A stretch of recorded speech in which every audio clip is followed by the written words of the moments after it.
Flacco Mania is going wild. Okay. Let's roll the intro.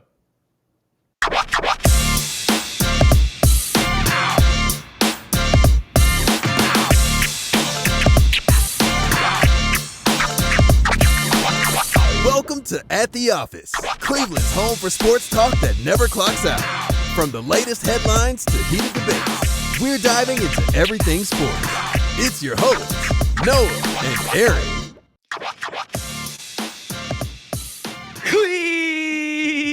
Cleveland! Welcome into At the Office, the show where we talk all things sports. I'm your host, Erik, and I'm joined by my co-host, Noah, who's got a lot of energy today, which I love. You can join us at the office as well. Send us a comment on YouTube, Facebook, or X, or you can call or text the show, 216-260-3433. That's 216-260-3433. Noah, I normally ask how you're doing, but we have a bit of show news to share tonight. That we do, and that is 5 days a week uploads here on the YouTube channel. That's right. If you're sick of us, tough shit because you're getting more of us. A little bittersweet because we're not really going to be doing live shows like this anymore. Instead, we're going to be doing pre-recorded shows that launch every single day. So you're going to see us in the mornings at 10 a.m. Look out on YouTube. Anywhere you watch the show, you're going to still be able to watch it. It's just not going to be live. We are, however, still going to do some live stuff in Munilot. We'll still have our live shows like we did at Hofbrauhaus, so be on the lookout for those and those special dates. But we decided that the best way to move the show forward would be to have more content, react more and more quickly and efficiently to the news that's happening in the sports world in Cleveland. And to do that, we just have to do away with our one big live show. And you were speaking about special shows, live events, and we still want to do plenty of those. So if you own a bar, a restaurant, a place where a 6-foot table with the At the Office logo and 2 microphones and 2 dapper looking gentlemen can sit down and talk some sports in your area, we're down. Hit us up. There's an email, or you can DM us on any of our socials as well. Hit us up indeed. And like I mentioned, we will be in Munilot fairly often this year before Browns games. So the plan there is to do a live show before the game, previewing the game. But then we're going to be walking around Muni too. We're going to have some giveaways, some shirts. We're going to be doing trivia. So look out for us. We'll be easy to find, and we'll tell you exactly where we're at as well. Yeah, of course. We have a lot of giveaway ideas. We have a lot of good things coming up on the radar. Something I keep forgetting to tell Erik about as well, but I'm going to table that for post-show That's because exciting. it's something really, really interesting that Erik brought to my attention, and I think it'll actually work out for us now. Okay, love that. Can't wait to hear. Let's jump into it. But first, At the Office is sponsored by D&D Meadery, makers of the finest mead in Northeast Ohio. Twin brothers Derek and Dominic, hence the name, turned their German wine-making roots into liquid gold. Centuries of tradition bottled for you. Noah is holding that award-winning honey wine, and it's the real deal. We talk about it all the time. We've gone through bottles. John, one of our co-hosts previously, he had gone through a lot of bottles. Bit of a lush, that John. Here's the best part though. If you're go online, use the code @the-officecle. You can see it on the screen there. When you order, you'll get an extra 5% off that order. And if you order 2 or more bottles, you will get this free shot glass. That Noah, is say the not line. dishwasher safe. Don't put it in there. You'll be sad and shot glass-less like I am. Indeed. So 2 or more bottles, you get that free shot glass with your purchase. Visit dndmeadery.org to find a retail location near you, or better yet, just purchase online and use that code to save a little money. Must be 21 or older. Please drink responsibly. All right. Noah, I want to start with Nathan Zagura because he had takes on Anthony Richardson. Let's just take a look at what he said. Colts have named Daniel Jones the Week 1 starter against the Dolphins. Anthony Richardson will be the backup. Is this the end for him there? You'd have to think so, right? He's a guy. Anthony Richardson should be on loan to the UFL, and just so he can continue to play and get better. has a ton of talent, and he's younger than a lot of quarterbacks in this rookie class. I'd like to see him. He needs to play, but he's not going to get to play because he's not good enough for people who want to keep their jobs. Columbus is going to have a UFL team for next year. Send him there. Send him there. Send him there, and you still own his rights. Let him play. Anthony Richardson and Shador and Dylan Yes. Gabriel and Quinn Ewers and Tyler Shuck and all Yeah, those guys. those guys- Like, go play. yeah, go play. Spencer Rattler, go play. Like, all those guys, they need to go play. Strong words. I want to hear your reaction, but two things off the bat. One, I love the heavy breathing into the microphone there to start that take. And two, we should buy a desk like that. That's cool. It'd be awesome to actually be in person every time and do a show like that. And it also makes me feel a little bit better about my heavy breathing into the mics. If one of the legends in Cleveland media like Nathan Zegura can breathe into the mic so much and not bother me, it's definitely just a me thing when I'm in post listening to myself go, Well, I think he was making a point there. So put 30 seconds on the clock and tell me your take here. Do you agree with Segura? So I will start. Okay, it started without me even hitting the start button. I do to an extent. For them to go play in the UFL, I would want to see a lot more structural changes for it to align more like the MLB minor league, whether that be, affiliate teams or whatnot, like Columbus feeding Cleveland and maybe like Louisville feeding Cincinnati, so on and so forth.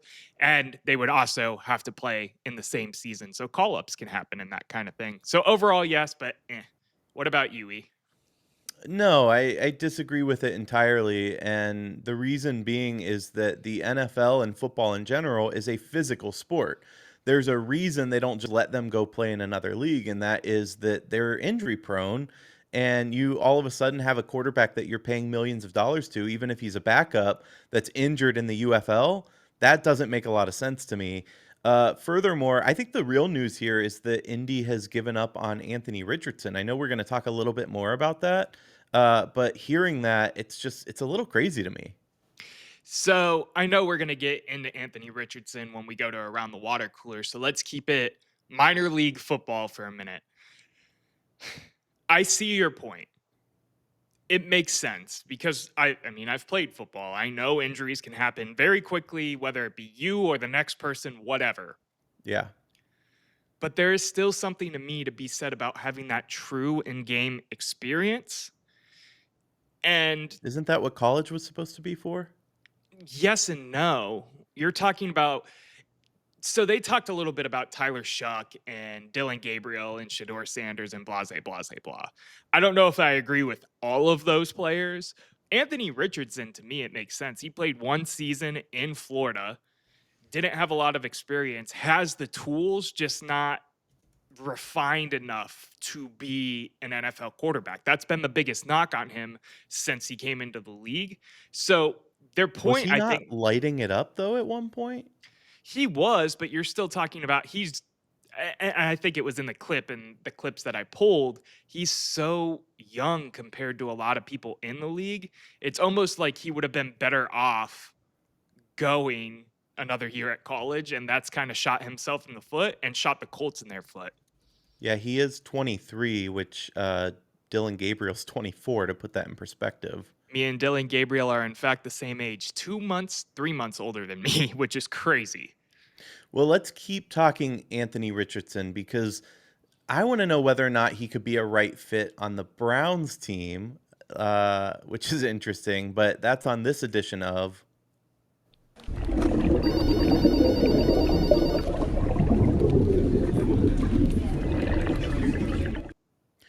Around the Water Cooler. Play this, Noah. Play this clip because I want to know if you would trade for Anthony Richardson. Said, would you guys trade either of our rookie quarterbacks for Anthony Richardson? No! Bull, don't you sit here. No, don't you do it.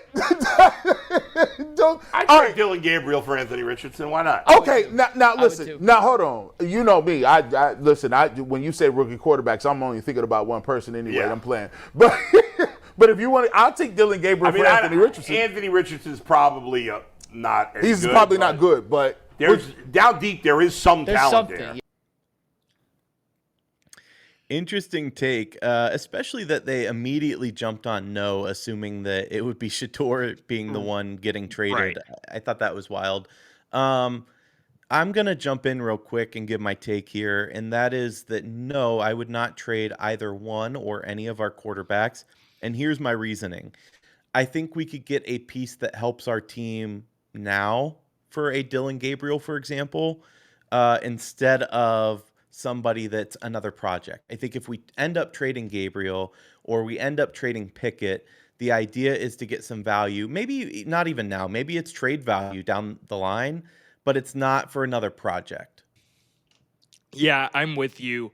With how our roster is constructed, again, this is not how I feel. I'm going to always say that right off the rip. But it seems like they think Shador is their project guy right now with how where they have him in the depth chart. Whereas I think they think of Dylan Gabriel as a long-term backup option, which is totally fine. I think he could be a long-term backup option, whether it be for us or anybody in the league. Just with his skill set, his supercomputer brain, if we want to go back down that route from last show. Um, so it makes sense. Would I deal either of them? Well, I wouldn't deal either of them. I won't even ask and try to play it up. I wouldn't deal either of them because I think they both have their spot on this roster. I think they both make sense for the long-term potential future of the Cleveland Browns, depending on what the rookie quarterback class next year looks like. And this, that, and the third. I almost feel like he is already damaged goods at quarterback. So maybe it's best for us to not try to pick up and have another project on top of Shador, on top of Dylan, who's a rookie, even though I think he, again, will be a great backup in this league, and potentially a guy we pick up next year. Does that make sense? It does. It does make me wonder, though, and this isn't. I want to jump in just quickly about this. What exactly was the role of Kenny Pickett? And are we rolling with 4 quarterbacks into the season? Because it was announced that he's not going to play in the final preseason game. He hasn't played in any of them. I'm not exactly sure. And obviously, Joe Flacco is named the season starter. I'm just not really sure where he fits on this team. Was he Yeah. always trade bait?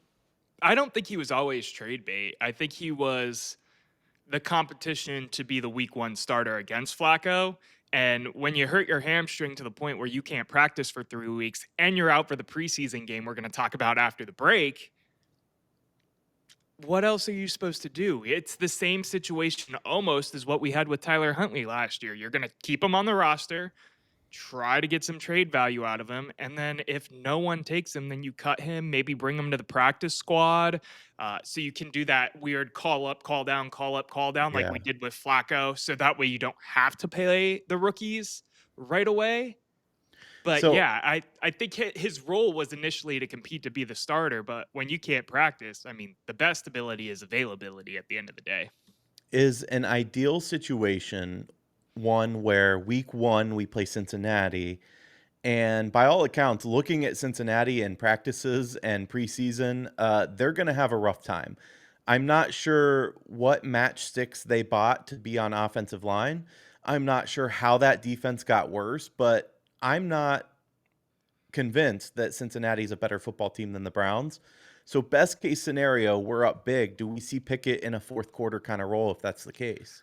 Well, no, because again, you go back to him being the practice squad quarterback, and I don't think in that instance they would be calling him up, calling him down So until he's they not needed making it. the game roster week 1. I don't think he'll make maybe the 53 man and try to be trade bait or whatever, like you said. But when it comes to the actual game roster or the real 53 man, say when week 1 is here and we're actually worried about having X amount of players allotted at positions where they need to be, he seems like the odd man out, not one of the rookies, obviously, and definitely not the guy they just named the starter in Joe Flacco. I want to talk more about the Browns, but we're going to take a quick break, so stay tuned. We'll continue talking the preseason game after this. We'll be back.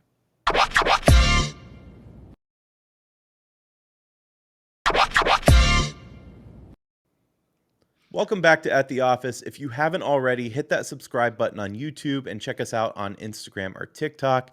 If you're just tuning in, we announced at the top of the show that we're going to be changing the show up a little bit in that we're going to be doing daily shows from now on. They're not going to be live. They're going to be pre-recorded, and you'll see them every day, Monday through Friday at 10 a.m. So be on the lookout where you normally watch the shows for that.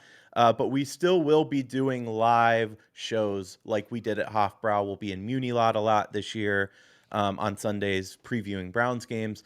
So be on the lookout for that. We're really excited for it. Get in on the action too. Get some gear from your favorite show. Go to attheofficecle.com. There's going to be some new stuff out there. We have designs. We just haven't gotten them on a website platform yet because we want to switch that and do something custom. But new stuff coming soon, so be on the lookout for that. All right, let's talk Browns. The Browns host the Rams on Saturday in the only preseason game in Cleveland, and the first team offense will get the call for at least a series or two. Noah, anything in particular you're looking for here? Yeah, I'm curious to see how long the starters will play. In Kevin Stefanski's defense, he normally only does do 1 or 2 drives with the starters, so we'll see how long they're really in there. But my bigger question is, what names are actually going to play? Do we think that we're going to see Myles Garrett, Joel Bitonio, even David Njoku? What do you think about that, E? So I was thinking about this earlier, and of the 3 names you just listed, Myles Garrett, definitely not. Batonio, I would lean towards no as well. Especially with, real quick, how Tevin Jenkins played in the last game. He plays guard. You don't have to worry about Joe Flacco dealing with the Swiss cheese offensive line. Yes, I agree with you. Yeah, there's just not a lot of upside there to roll a guy like Batonio out. Same with Myles Garrett. There's not a lot of upside there. Who I would look to see though is, wow, I already blanked on his name. The tight end and David Njoku. Njoku, yeah. I do expect to see him actually, and I think part of that is because the offense that we're going to roll out and want to roll out this season is going to be pretty tight end heavy. In some of those sets, and I think they want it for a series or 2. I think they want to get him out there. We'll see. I could see them also going the other way with it, but if you're rolling out Flacco, you kind of got to roll out the guys he's going to throw to, in my opinion. Yeah, I agree for the most part too. I think that there's a chance you don't see some of these bigger names. I could even argue that we might not see Jerry Jeudy. Like, that wouldn't surprise me, especially with how well some of these second to third string receivers have been doing in the preseason thus far. And because of the fact that the Rams, I know we haven't really talked about the opponents as much in these preseason previews because it doesn't matter at the end of the day, but the Rams don't typically play their starters at all, ever, in the preseason. So Preseason's kind of useless, let's admit it. it depends. It's up and down. For this season, for us as Browns fans, I would argue that it isn't useless because, I mean, the hype and talking and looking at the rookie quarterbacks. But in And the other bubble guys, instances, yeah. other instances like Matt Stafford or what have you, when your quarterback's been around forever, there's, no reason to play them in the preseason. So it ebbs and flows. It goes both ways. Will we see Stetson Bennett on the other side? Probably, I would think. Why not? I think we'll see whoever the hell they want to throw out there. I want to ask a question about a player that we've talked about a lot on this show. First of all, I didn't mean to not get your take. Are we going to see Stetson Bennett? Yes, we're going to see Stetson Bennett. Right? I would assume, yeah. He's that QB2, right now. Yeah, and he threw like 44 times in the last preseason game. The commitment to not giving a fuck that Sean McVay has for the preseason is just legendary. It's hilarious to me. I agree with it to an extent. I do too. It just depends on... Your goal is to cut that roster down from 90, and at the end of the day, you need those guys to play to understand who you're going to cut and who you're going to keep. You know Joe Flacco's going to be there. You know Njoku, et cetera, et cetera. So in a small sense, why play them? In a bigger sense, I feel like we have started to see more injuries week 1 because of the lack of preseason games and the lack of time in preseason games. That timing matters a lot. So it's kind of a catch-22 in my opinion. It is a catch-22, Eric, and I agree with you in some ways and I don't in others. We barely played the starters at all compared to, I mean, we saw DeJuan Jones, we saw Cedric Tillman last week. We've seen some names. We've seen Mason Graham play a little bit too as a rookie. Last Looks year, we good. committed to the no starter thing. Do you remember how stale that team looked in week 1 against the Dallas Cowboys? I fell asleep in the third quarter. Do you know how many times in my life I've fallen asleep on a Browns game? To be fair, we look stale in all but 3 games, but I Right. get your Well, point. to It was be just a fair, bad but football team. yes, it was. But the lack of preparation that I saw out of that team for a week 1 game No, I told do me that we remember needed, yeah, exactly what you're saying. I remember sitting in the first quarter and going, "What the fuck? You had all season to prepare for the." Even that first, I remember turning to my dad. I was sitting with my dad at a local Browns backers bar, and I remember saying something along the lines of, "The first series was scripted. You knew what you were going to do for, 30 weeks. What happened?" right. Um, so yeah, I do recall that. And it's tough as the NFL continues to expand games and make seasons longer and longer. You got to cut somewhere. I don't know. It's a tough. I don't know what you do here. Yeah, I don't know what you do either. I keep alluding to it, so I want to ask you the question. Simply, will Deontay Johnson do anything in this game? What is your thoughts? It depends who plays. I think if you have Jerry Judy out there, you have Njoku out there, and you have Deontay Johnson as a third or a fourth guy, it presents opportunities for him to get open that aren't otherwise there. And that is where he could excel this season. That said, everything we've seen so far would make me say no, he's not going to show up because he hasn't so far. I don't know what the issue is. It's not cold yet. Um, but this is a guy that was used to be a number 1, maybe at the very least, a 2 very fringe solid number 1. 2. Yeah. And he looks lost out there at times. So my answer to my own question is no, because he doesn't look like he knows what's going on out there, and his ass is getting cut come Tuesday. That's my opinion. So You think so? unfortunately, Interesting. I do think he's going to be cut, especially because we have one DeAndre Carter, who's going to be our main return man. It looks like they haven't really given him much competition. We have, of Well, course, they adding, tried and it yeah, didn't work out so well. they added Isaiah Bond. Cedric Tillman's going to make the roster. Jamari Thrash is for sure going to make Rash the looks good, roster. yeah. Yeah. And then Amari Cooper. And you're talking about maybe rostering 4 running backs to go into the season. You're talking about maybe rostering 4 quarterbacks when this is a team that likes to really roster 2 quarterbacks. I don't think he's going to make the chopping block because it just hasn't been there for him whatsoever. And another player that it hasn't been there for, or I should say he hasn't been there at all, is Kenny Pickett, who we talked about before the ad break. What do you think the quarterback snap breakup is going to look like? Do you think Shador is going to play, first of all? Yes, I do. Assuming he's okay from injury, which it sounds like he's progressing well. I think that Joe Flacco will get a couple of series, 2. I doubt more than 2 series, honestly. I Yeah. think we'll see Dylan Gabriel and Flacco and Huntley take the rest of it. It's really going to depend on whether or not Shador's up injury-wise. They're not going to risk it if he's not. Yeah. But I expect to see a steady flow of almost like a quarter each, quarter and a half each, if not more from Huntley as the guy that's just, he's there to eat minutes kind of thing. Yeah, I honestly kind of hope we don't see Huntley in this game. This is my hope. I hope Flacco plays his Mm-hmm. 1 to 2 drives. I would be fine if it was 1. They'll probably put Gabriel in next and let him literally play like another 2.5 quarters and let Shador round the corner. Don't even waste the time with Huntley because this is the last time that both rookies, you can split it up evenly. This is what I think is going to happen. I would love for them to just split it up evenly between the 2 rookies, but this is the last time the 2 rookies are going to get to see game action, true game action, until they have to inevitably play for the Cleveland Browns this season. So I Yeah. don't think Huntley is going to eat any of the minutes unless Shador Sanders is, of course, out. But with him being limited today, they have another full practice tomorrow, I believe. It may be a walkthrough. I'm not 100% sure. I think it's actually a walkthrough now that I'm talking.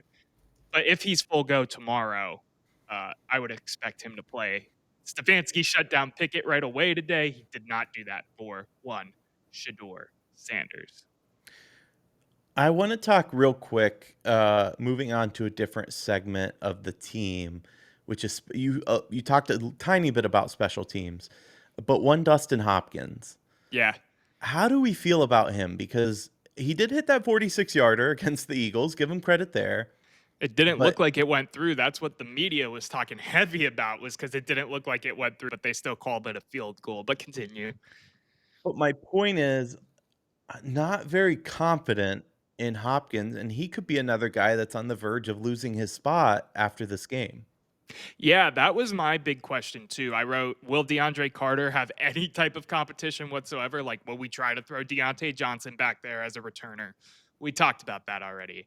Will Dustin Hopkins get reps, or will this be the Andre Smith show, which is the backup kicker that we have right now? And Mhm. my question is, if that's the case, and if he shows out, what are they going to do? Because they owe Hopkins a lot of money from that extension they signed 2 years ago when he had a really great year.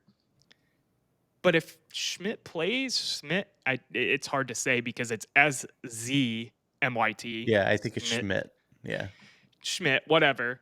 If he plays the majority of this game, I think it's been more of a competition behind the scenes than we were led to believe at all. Yeah, I mean, it should be interesting. Obviously, he wasn't even in the NFL last year. He was No. with the St. Louis Battlehawks. Um, so Yes. will he That, present much of a threat to Hopkins? I don't know. I do think that you have to look at it in terms of sunk costs. I don't think you can. I get it. I know cap hits, etc. But if you have a guy that's losing you football games because he's missing extra points, let alone field goals, you've got to evaluate wherever you can, right? yeah, and I don't think that the Browns are doing anything wrong, or looking at Schmidt at all is a bad thing. I mean, Brandon Aubrey, who was the best kicker last year, started his professional career in I believe it was the XFL at the time, but the UFL with the Birmingham Stallions. Now he is one of, if not the best kicker in the league. So maybe that's the new perfect science. This goes back to our original topic about, is the UFL, or should the UFL be a minor league? When it comes to special teams, it looks like it already kind of is. Brandon Aubrey being a perfect example of that. Yeah, I think that is a good point. And he was a solid kicker at Syracuse. He won the Lou Groza early Yeah. on in his career there, I think as maybe a sophomore. Yeah. Um, but he could be a guy. But yeah, absolutely. If he can prove himself, kicker's one of those positions where UFL, XFL, it doesn't matter where you're playing. You're pretty much doing the exact same thing. Whether or not you can kick, that's key, right? And Yeah. if he can, then I say we give him a shot. Yeah. Can I round us back to offense real quick? I had two more Yeah. bullet points I wanted to hit on.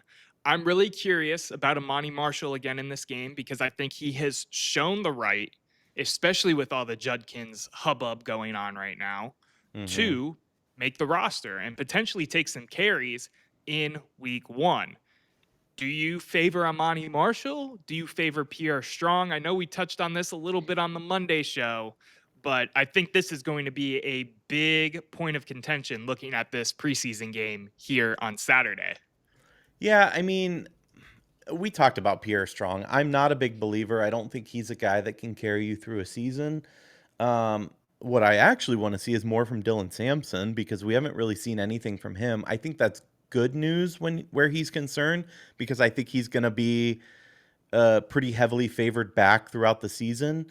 And I want us to get the Quinshon Judkins deal done. Yeah. I hate the waiting, and I get it. I know there's still a NFL investigation that we have to figure out what's going to happen there and whether or not he's going to be suspended. But we went from potentially having a decent 1-2 punch rookie running backs that could stand out for us to now having just so many question marks here. I agree with you, though, on Amani Marshall. I think he is the guy to beat right now. I'd rather see more of him, frankly, than Pierre Strong. But Me too. it's a long season at that position. That's the thing. And they're going to need guys because they're going to take a beating. Yeah, and I think that's exactly why we really haven't seen much of Dylan Sampson. I think he's impressed to a point in camp where they're like, we don't want to take any tread off of these tires, especially with the Yeah. Judkins situation. We're just going to hold off. Yeah, Talking no, run I game. Go ahead. agree. And I don't know. I love Dylan Sampson's style of running. He was that SEC Offensive Player of the Year last year. He's a hell of a back. But I think you're right. I think they're trying to avoid him taking big hits in meaningless football games. And it'll be interesting to see the load carry though in week 1. It will Um, be. if he gets 60% of the snaps, that's a lot for a rookie that literally hasn't played. I don't know. I think it's going to be fascinating how we break that up. Yeah, it'll be fascinating for sure. And I'm really excited to see what happens, especially with it being a whole new running back room. I know we're all bittersweet because Nick Chubb is now with the Texans, but new beginnings sometimes are still a good thing at the same time. And as we It's continue, exciting. yeah, it is exciting. It's bittersweet, is the best way to put it. We I were love Nick speaking, Chubb, but it was time. And it from was. all reports coming out of camp down there, it was definitely time. Yes, I agree. And we've talked about that before on the show. Make sure you check out some of the other episodes of At the Office if you haven't By the already. by the way, just real quick, one more note about Dylan Sampson because I mentioned that he's not getting a lot of quality playing time. He is going up against a hell of a defensive front every day in practice, Yes, talking he about is. his own defensive front. So he is getting some valuable reps, when you got to go against one Miles Garrett or even Schwessinger I now was going to coming say into the that gap. linebacking core, man, has been awesome this season. If there is going to be a bright spot, even if we go 5 and what would that be, 12? Even if we go 5 and 12 this year, that is still a bright spot, is going to be this Cleveland Browns defense. And we'll move to them in 1 second. I want to talk about one more thing related to the run game, and that is the big fella, DeJuan Jones, who played in the second preseason game. A lot of people, me and yourself included, kind of Mhm. had the conspiracy that maybe it was, we haven't seen enough out of you, DeJuan. We want to see more out of you. And it was almost punishment in a way, making him play almost 2 quarters of a preseason game. How much do you think DeJuan Jones is going to play in this game? That's a good question. A decent amount, I think. I think part of it's the familiarity too. Did he not switch from right to left side? Yeah, Um, he did. so I I mean, he mean played that's some left last year as well, but right, but I think he's still transitioning there, and I think that's why they want to see and more snaps out of him. I would say he's in there, but not for the whole game. I would say I maybe a quarter. I would think that they'll play him a quarter or two as well. He'll play a little bit longer than the flat out starters, like if Wyatt Teller or even Zach Zinter. Not Zach Zinter. Who's our starter? Jack Conklin, for example. Oh, I don't know Conklin, yeah. why. Yeah, I don't think he's going to be in there quite as short as them, but I do think he's going to play a lot more. I wonder if a little bit of it is a stress test too on DeJuan Jones That because new he's gotten body. hurt. Yeah, hurt and the new body. He's so much thinner compared to what he was in years past. I wonder if they're trying to put, the nose to the grindstone, for lack of a better phrase, and see if he, sharpens at the end of the day. Yeah, I think he lost at least 20 pounds. Yeah. Which he's a big boy. He needed to. But yeah, it's going to be interesting. Obviously, he had some struggles in camp, like you're alluding to, in his uh, whether or not he's up to speed with the health side.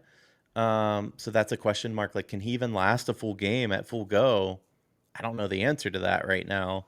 Um, but it'll be interesting to see how will he and the rest of the line hold up because it's been a weak point for us. For sure. It's going to be very fun to talk offensive line this year as a former offensive lineman who understands the intricate parts of that game and really break down and see what's going on if this O line has bounced back in a more well suited offensive scheme or if they're going to continue to trend downward with their age. You want to round it over to defense now? Yeah, let's do it. I'm going to go in order of the news that broke this week. So let's talk Denzel Ward first. Okay. Are you ready? Yeah, let's do it. Unfortunate news. Denzel Ward suffered a right shoulder injury in a one-on-one drill during camp. I believe this was Monday, and then it came out a little bit later that he was okay for the most part. He avoided a catastrophe. Kevin Stefanski was quoted as saying he is day to day this week, and we should expect to see him soon. How do you feel about the Denzel Ward injury, Erik? It worries me, and whether or not he's okay, like hopefully he is, obviously, but it's a position where they've been made of glass a little bit, Yeah. and it's a position where how many times are we going to say, "Hey, we have really great guys, but they're hurt, but this." At a certain point, you need to move on, and that's not what I'm saying here. I'm not saying move on from Denzel Ward, but we need guys that will remain healthy for us. We can't keep saying the ceiling's here, but he's always on the bench because he's hurt. That doesn't help us any. So it's just another one of those things where I think, as soon as you texted me, oh God, Denzel's hurt or something like that. Yeah. And I immediately have the reaction like, great, like we can't have nice things like your cold open from a couple episodes ago, because that's how it feels. It feels like we're always just that one injury away.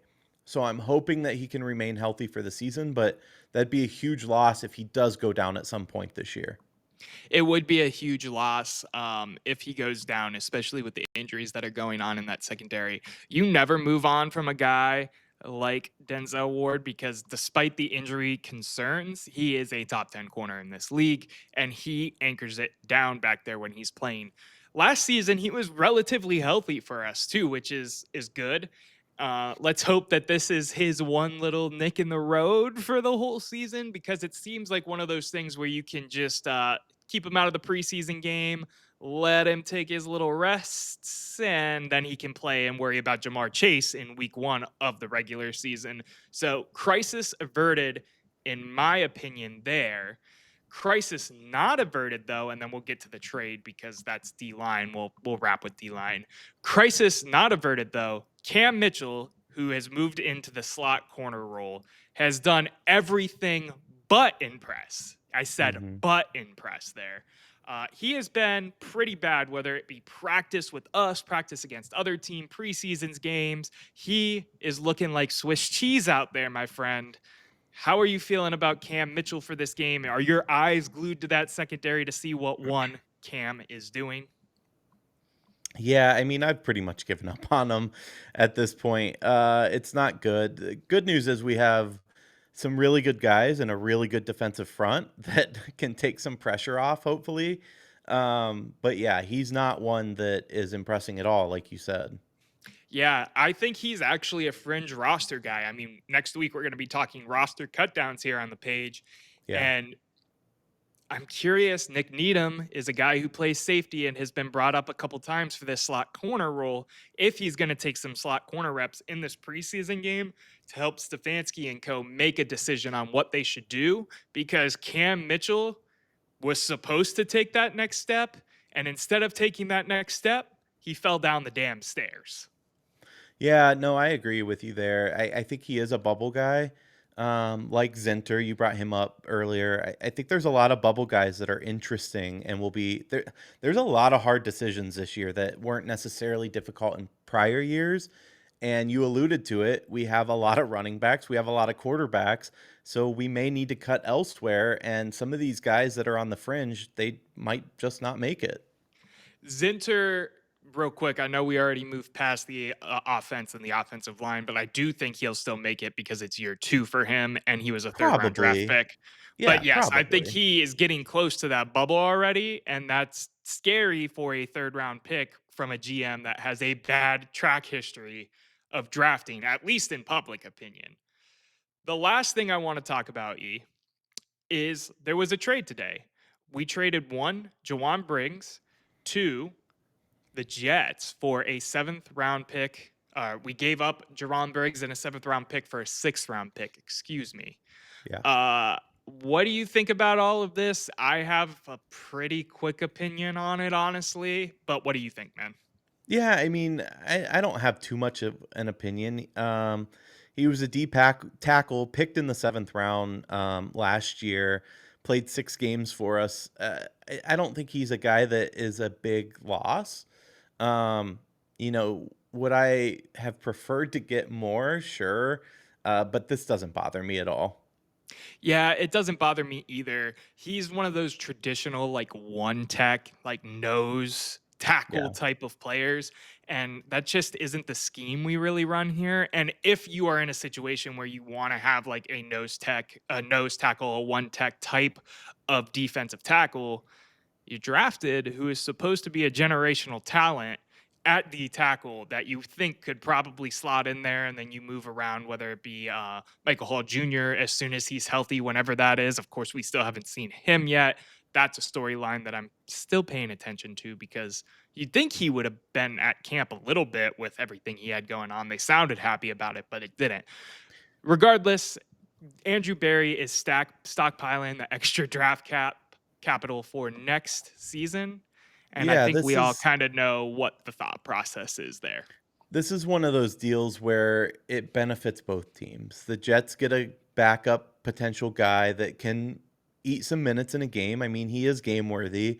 We get a pick out of it in a sense where it was basically like, hey, does anybody want this before I throw it away? That's the vibe. The Jets said, yeah, we'll take it. So everybody kind of wins here. It sounds like what they are trying to do with one Kenny Pickett, but I will digress. I will Yeah, digress on that I- one. I'm sure Anything there else will you be got? news soon. Yeah, right. No, Anything else you got for this game? I think we can wrap up the Browns. I am excited to see Joe Flacco and co. But more so just looking forward to week one. Like I said, I love football and I love that we're in football season. I hate the wait between preseason, especially the last preseason game, and week one. Yeah. That 2 week stretch is rough. Thankfully, we have one Ohio State Texas game that's insane. I'm excited, nervously excited for that. Um, but I wish the Browns were playing the next day as well. We are so close. I can So close. smell the football in the air. And for my former football players or, coaches, referees, trainers, whatever, that smell might differentiate a little bit for each of you, but I can smell it in the air nonetheless. All right. We covered Browns. Let's switch now to the Guardians and rookie lefty Parker Messick. He got his call up and started today, and he did well. The Guardians did go on to lose, but through 6 2/3 innings, he surrendered just 1 run. He had on 7 hits with 6 strikeouts and 1 walk, and only 83 pitches, which is a really good outing for him. I want to get your thoughts here. Did you like what you saw? But despite the loss, they handed it over to the bullpen and would go on to lose. But what do you think? Yeah, the Guardians losing at this point is just something I've decided that I'm going to have to concede and get used to. The roller coaster of one great season, one season, one great season, one season They were so hot continues. though. It's such a bummer to be coming back down the track because we were talking just a week or two ago, are they going to catch Detroit? And it's not looking so good. No, it is not looking good at either losing yet another series back to back. Yeah. And we'll see. We can get to a Marlins and temperature. Diamondbacks too. Yeah, I know. Especially after the Diamondbacks sold to the Marlins. Regardless, let's get to Parker. Yeah. Parker, 24-year-old prospect, second round pick out of Florida State, pick 54 in 2022. He was the Guardians' 12th ranked prospect in the minors. He was looking pretty good. He pitched 20 games, had a 3.47 ERA for our friends down in Columbus with the Clippers. He looked solid today. I have no complaints about. I mean, I don't know how you could. He had 1 earned run. You gave the rest of the stats, so I don't even have to go down that rabbit hole yet again. He has had a fantastic start to his MLB career, and I'm looking forward to start number 2 out of the kid. He needs to build momentum. And it's a little curious to me. Want to know why, Erik? Why is that? So you know how they do grades on pitchers when they're in their prospect and they're coming into the league, and then when they're in the minors and whatnot? Mm-hmm. We're going through all of his pitchers. His fastball, his slider, his control was all graded 50, which is basically average. His changeup, though, was graded 60, which means it's above average. Mm-hmm. But his overall grade went from a 50 to a 45. So he was dipping down compared to what he was viewed in the MLB draft. So I wasn't thinking he was going to have a crazy outing. I thought he might give up a couple hits, a couple runs, look like your typical rookie pitcher going into this game. He was awesome. So 2 thumbs up. I can't wait. Hopefully he plays in Cleveland before my ballpark pass expires, because I want to go see him pitch in person one time before this season's wrapped up and we are thinking about the winter meetings. Yeah, there's a few things that stood out for me with him. First of all, 67% of his pitches today were strikes, Yeah. which is pretty good command. You alluded to it, but his changeup is by far his best pitch. He was getting swings and misses on that changeup all day.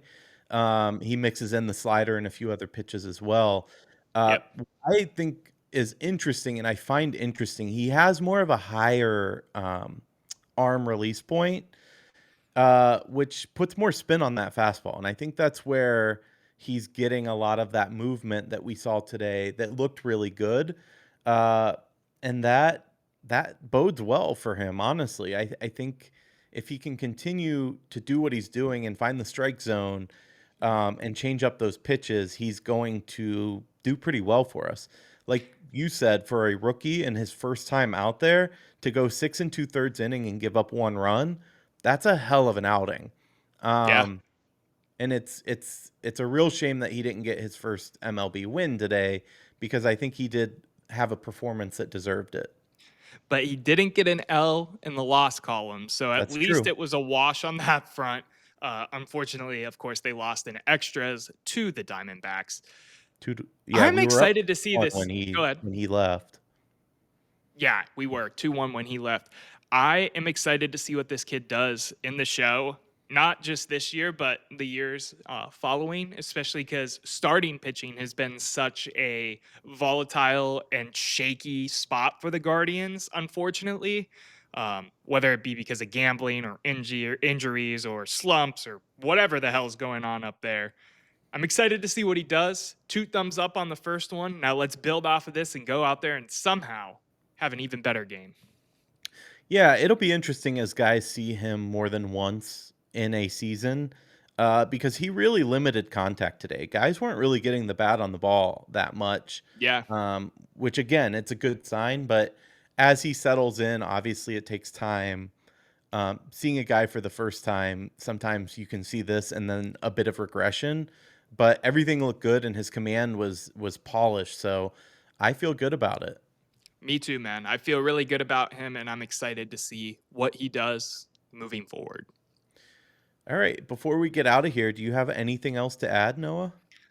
I'm just excited for the new chapter of At the Office. I know we've gone through some changes, adding a host, well, not adding a host, we not having a third host, going to some more pre-recorded content to get news out as fast as possible, to stick with the trends and all of that. So I'm just excited for everything that we have planned for this show, because I believe in the brain trust of Noah and Erik, and we thank you all for tuning in as much as you do. Yeah, I honestly, it's so much fun, especially when we do these live events, to see and have people come out and listen live and shake their hands, before or after the show. It makes what we do so much more fun. And, we say it all the time, but Noah and I are two actually good friends that get to hang out and talk sports. Like, it's not a bad gig. Not But at all. you guys make it better for sure. So thank you for joining us at The Office, sponsored by D&D Meadery. Don't forget to subscribe or hit that download button if you're listening to the audio only version of our show. And make sure to check us out and follow us on all of our socials, which is at the @ symbol, The Office CLE. You can find us on every social there. The debate never ends, but the show does for now. We'll see you next time.